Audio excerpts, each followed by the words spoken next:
Hey, as I promised, in one of my other podcasts, I wanted to start to do a series on the eight paths of Buddhism, and um, the the number one path in Buddhism is called right view, and there are eight. Let me just go through them first of all. There are eight paths, okay, kind of like eight commandments in a sense, but right view is number one, and then there's right intention, okay, right speech, and then right action, then right livelihood, right effort, right concentration, and right mindfulness. Mindfulness. So, what we're doing today is to take a look at what is understood as the right view. Okay.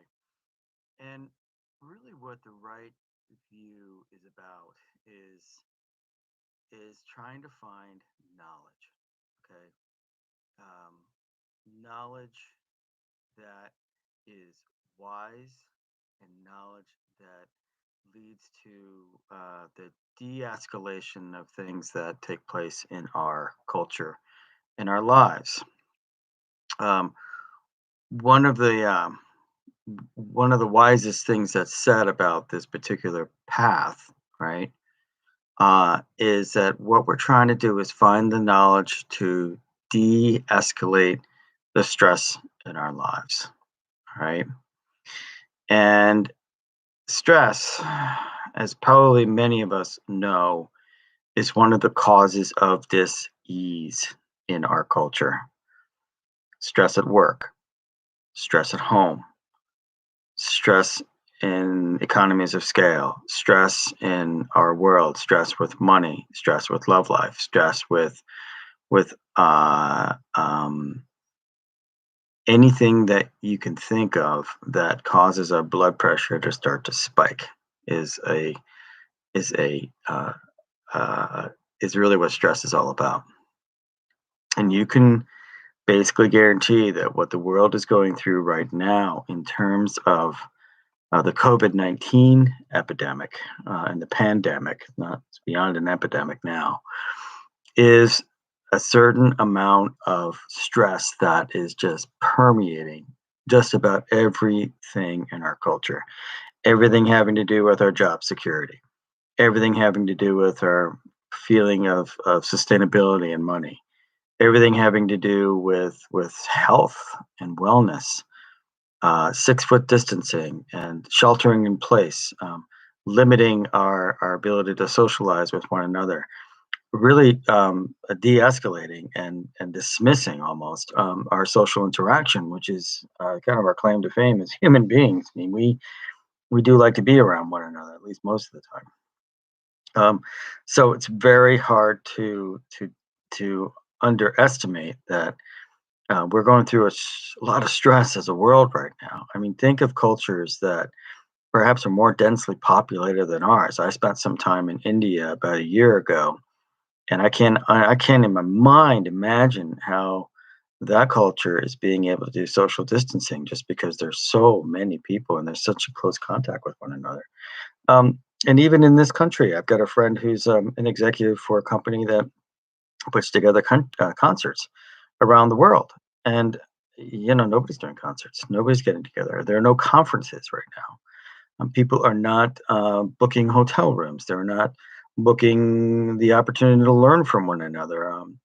We're just not being, we're not able to really move as an organism through the sea of humanity to do anything right now, at least in the physical sphere.